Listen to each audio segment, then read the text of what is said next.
Hey everyone, it's Sharon. And so today we're going to end our series on trauma related behaviors with sexualized behaviors. And I know this is going to be the hardest one for some of you. And so actually, this is one of the reasons I didn't want to pre record it. I really wanted to do this live. So let me just get my screen set up. All right. So, sexualized behaviors. Very first off the bat here, I understand that this is a difficult topic. It's very difficult for us to talk about sex. It's very difficult to hear about it sometimes. And so I'm going to be pushing some buttons today. I'm going to probably be using words that might be difficult for some of you to hear. Stick with it, because if you can't talk about sex, or even listen to this, you're going to have a hard time talking about it with your kids. And so that is a huge hurdle that we as parents always have to overcome. We have to be able to talk about these things. And it's not easy. I don't find it easy. But if we're going to be able to help our children, we have to be able to talk about this. So let's talk about, there's two types of what we call abnormal sexualized behavior. Sexually reactive, where children react in a sexual manner, like self-stimulation to relieve stress. Some acting out, like with dolls and things, nothing too overly overt, but that would be considered sexually reactive. Sexually abusive is when they use sexual behaviors to control, threaten, harass either them, you, others, themselves. Like they might act out an abusive situation that they've been through, where they are actually the abuser rather than the victim, trying to put themselves in the position of power. So, so just know that there are two types of sexualized behavior.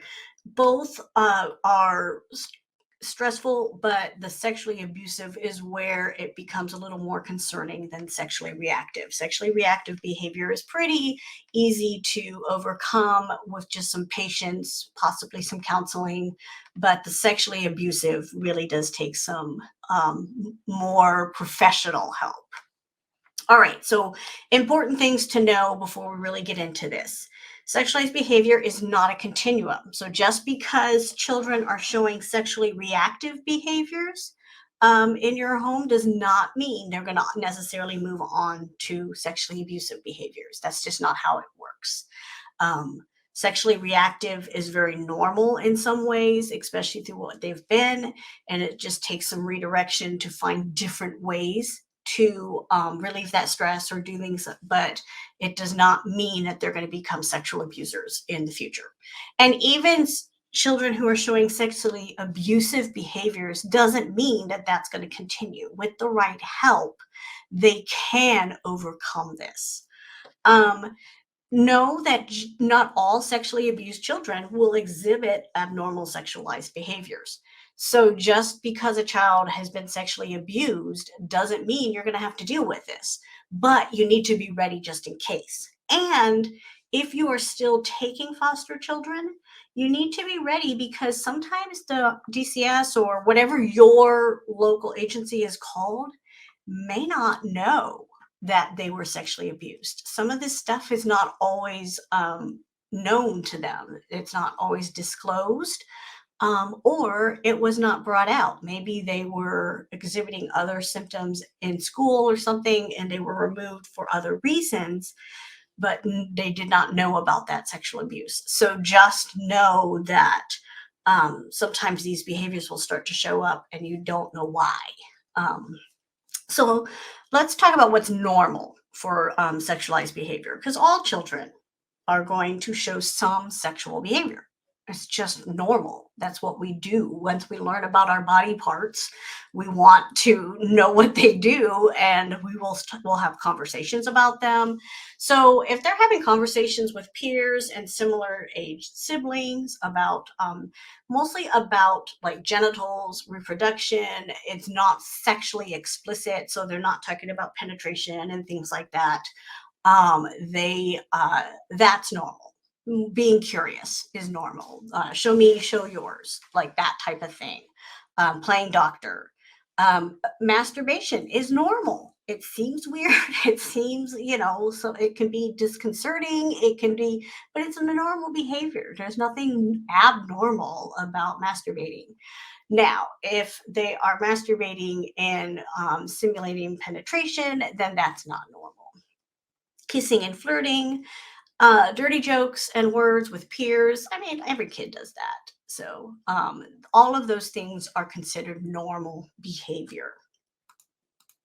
What's not normal, at any age, if they're preoccupied with sexual themes, especially sexually aggressive themes. So they're talking about it all the time, they're watching about it all the time, they're reading about it all the time, they might be introducing it into their play all the time. Any type of preoccupation is not normal. Preoccupation with masturbation. So, like I said, self-soothing, I mean, everybody does it. That's normal. But if it's preoccupation again, and you're focused on that, seems to be the only way they can self-soothe, things like that. That is not normal. Touching others' genitals, again, there is that show me, I'll show mine if you show yours type thing. But when they really start touching each other and stuff, that is not normal. And then sexually explicit conversations, like I said, if they start talking more about the sex act rather than what their genitals are, what happens with reproduction, that type of thing, if they're really concentrating on that. For younger children, if they are simulating intercourse with toys or peers, humping, that type of thing, that is not normal. Older children, if they're showing interest in pornographic materials, again, every kid's going to be curious. But again, if it's more of that real focused preoccupation, occurrences of peeping. So if you're finding them peeping on you, on other family members, siblings, if they're exposing themselves to others or trying to get others to expose themselves, that is not usually normal, especially if they're aggressive about it. All right. So what do we do? Number one, like I said, we need to get comfortable about talking about sex. And this is hard because for many generations, that wasn't something you did. You didn't talk about sex. Your parents didn't talk about sex. A lot of parents just wait till they talk about sex ed in school, and that's it. They're not comfortable having that discussion themselves, so they push that off. And if you're one of those parents, that is fine. Don't feel guilty. This is how we were raised. We were raised to be preoccupied with sex. And it's interesting. I think I've told you guys before. We host foreign exchange students. Actually, we were hosting. This last year was our last year for a while. But in Europe, they're much more open about sex, and their kids are much less preoccupied about it. So, for example, we had a student from Germany who, when she first came with us, she wanted to do sleepovers with some friends of hers that were boys. And we were kind of hesitant because, this is America. We don't do stuff like that. But the more we talked with her, the more we talked with our coordinator and things like that, we realized this is very normal in Europe because not everything is about sex.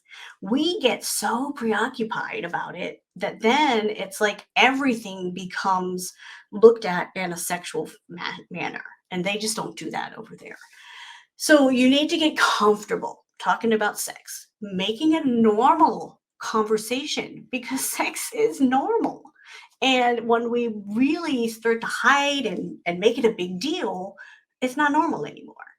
So use proper names for body parts. That's a real important piece. And not just because we're trying to normalize this conversation, but because a lot of abusers use non-proper names. They'll use kitty names because that hides from the kids what they're really doing.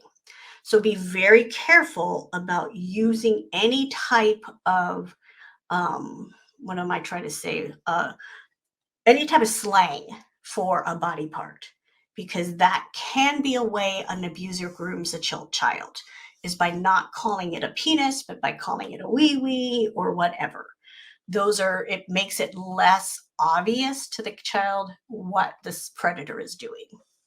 So, proper names: penises, vagina, breasts. I mean, we've got to be clear about what we're talking about, and the children need to know that.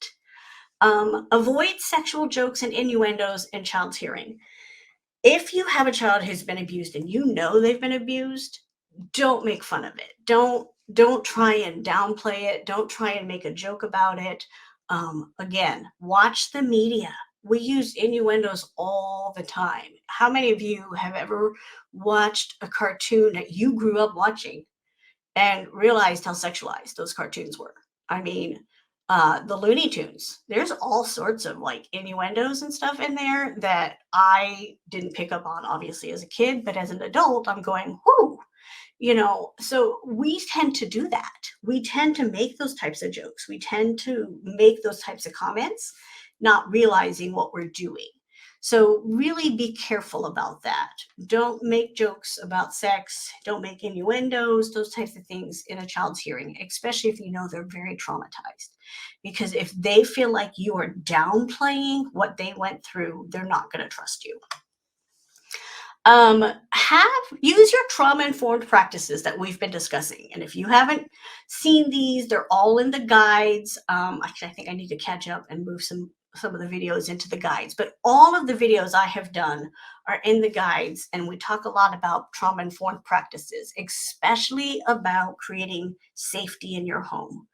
So use those practices. Be open, honest, clear in your communication. So using words that they understand, breaking things down so it's age appropriate, all of those things are going to be incredibly important. Model compassion and empathy. So let them know you understand, or at least that you feel that they feel upset. Even if you can't understand their feelings, you can be empathetic and you can show that you can be there for them. So model that. Um, Somebody just posted in, can you call me later? Unfortunately, I can't see who you are, but absolutely, I can call you later if you'll just drop who you are, and I will make sure that I talk with you. Um, Build your own sense of, or build their own sense of responsibility and accountability. So again, this isn't about shaming them for their actions. That's not it at all. This is about helping them understand what their actions mean. And so what you do is you just build that sense of responsibility and accountability so that when they are feeling like they need help, they ask for it. And how do you do that? You also model it. So you let them know that, hey, maybe this conversation is difficult for me too. So let's grow together with this. I've never had to talk to somebody about sex before. So let's learn together. Those types of things, but also being responsible for their own actions. So understanding that it's one thing to self-stimulate, but it's not okay to include others into that practice. It's one thing to, act out their own abuse in play. Sometimes that is therapeutic, but they can't include any of the other siblings in that type of thing. So just kind of talking about those things. Don't overreact. So I said this again, it kind of goes back up to that get comfortable talking about sex. Don't overreact. Children are going to act out sexually, whether it is normal or abnormal. We all do it. So if they're doing it in front of you and that makes you uncomfortable, let them know. But don't overact. Make sure you're calm before you start addressing them. Create a sense of safety for you and the child. So again, make sure the child knows this isn't about judgment. This isn't about shame. This isn't about guilt. A lot of them hide these behaviors because they know, they know that it's different, it's not right, but they don't know why. A lot of them were made to feel guilty for the fact that their abuser desired them. So it wasn't the abuser's fault that they abused the child. It was the child's fault because the child made me desire them.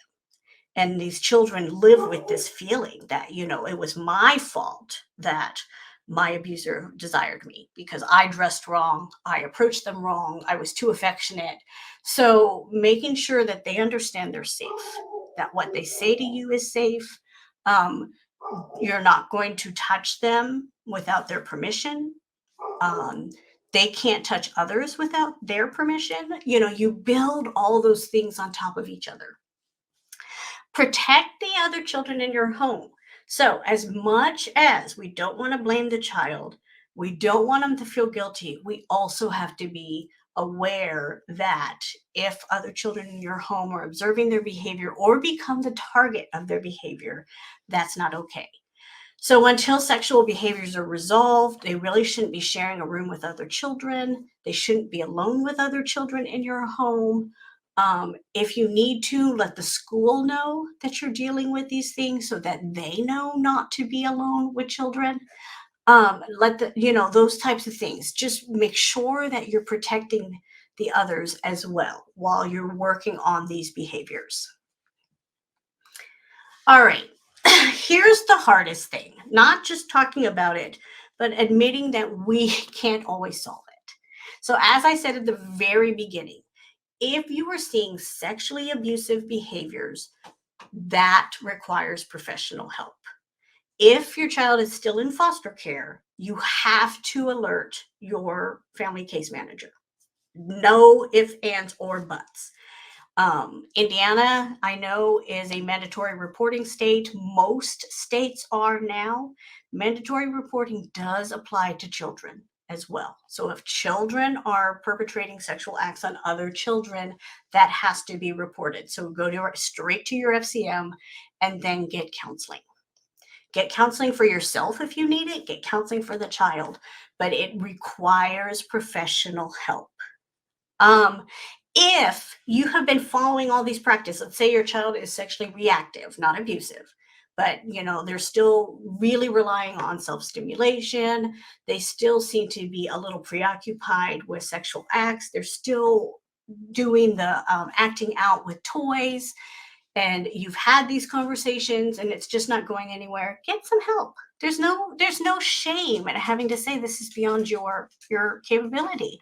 Some children are going to just react differently than others. Just as I said, not every sexually abused child is going to ever have these behaviors.